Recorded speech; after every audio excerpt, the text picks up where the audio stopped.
আপনার কথাটা শুনে যাওয়ার পরই আমার নবী মুস্তাফার কাছ থেকে বাইরের হয়ে চলে গেলেন। ওই জায়গাখানার খবরটা লাগা হলো। বলতে আছে একজন ইহুদির জায়গা, দুইটা এতিম বাচ্চার জায়গা। ওসমান গনি দেখেন তাদের খবরে চলে গেলেন। আজকে তাদের মালিকের কাছে পৌঁছে যাওয়া হলো। আমার নবী মুস্তাফার সাহাবী হযরত ওসমান গনি বলেন, ওই ইহুদি রে, ওই মসজিদের সামনে যে জায়গাখানা আছে, ওই জায়গাখানা তোকে বিক্রি করে দিতে হবে।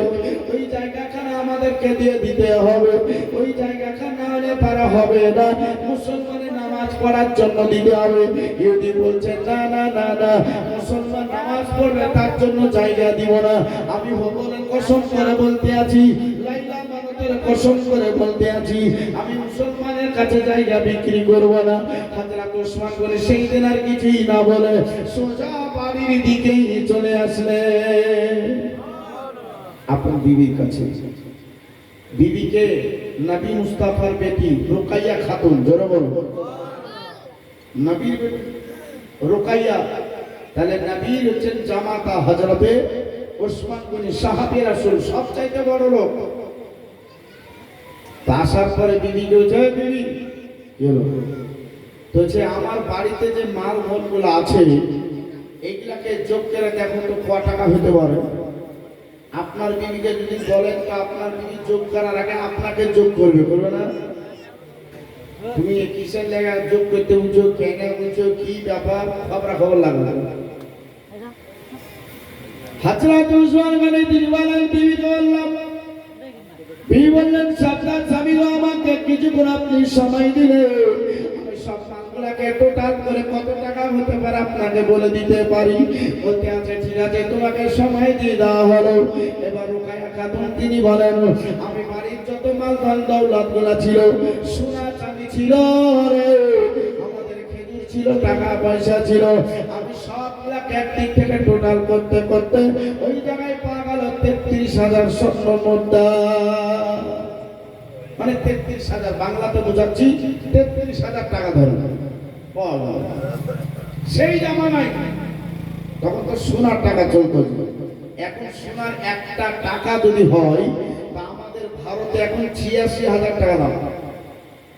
86,000 একটা টাকা। আর ওই টাকার কত টাকা বাড়ালো? 33,000। 33,000 বাড়ালো। তো হচ্ছে স্বামীকেও 33,000 হলো। তো হচ্ছে বিবি ওগুলা বিক্রি করে তুমি একটা পুতলা তৈরি করে দাও। আপনার বিবি তো ওটা শোনার পরে হাত ফেল করে দেওয়ার কথা নাকি?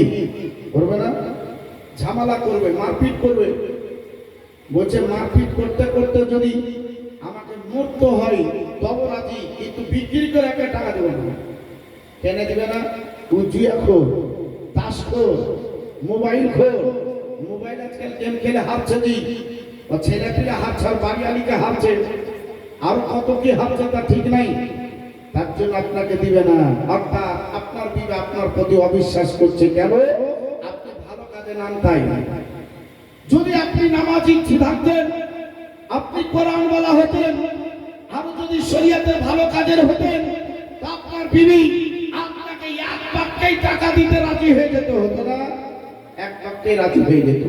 আপনি জানেন মুহতারাম, তো হযরত ওসমান গনি বলছেন আমাকে তাহলে তৈরি করে তুমি দিয়ে দাও।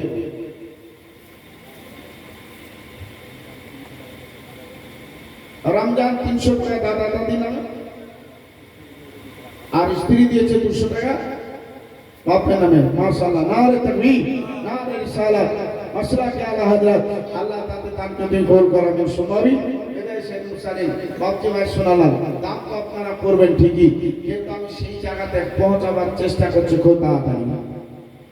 বেরাদার মুআজ্জাজ, তো হযরত ওসমান গনি বলেন যে আমাকে রেডি করে আমাকে দিয়ে দাও।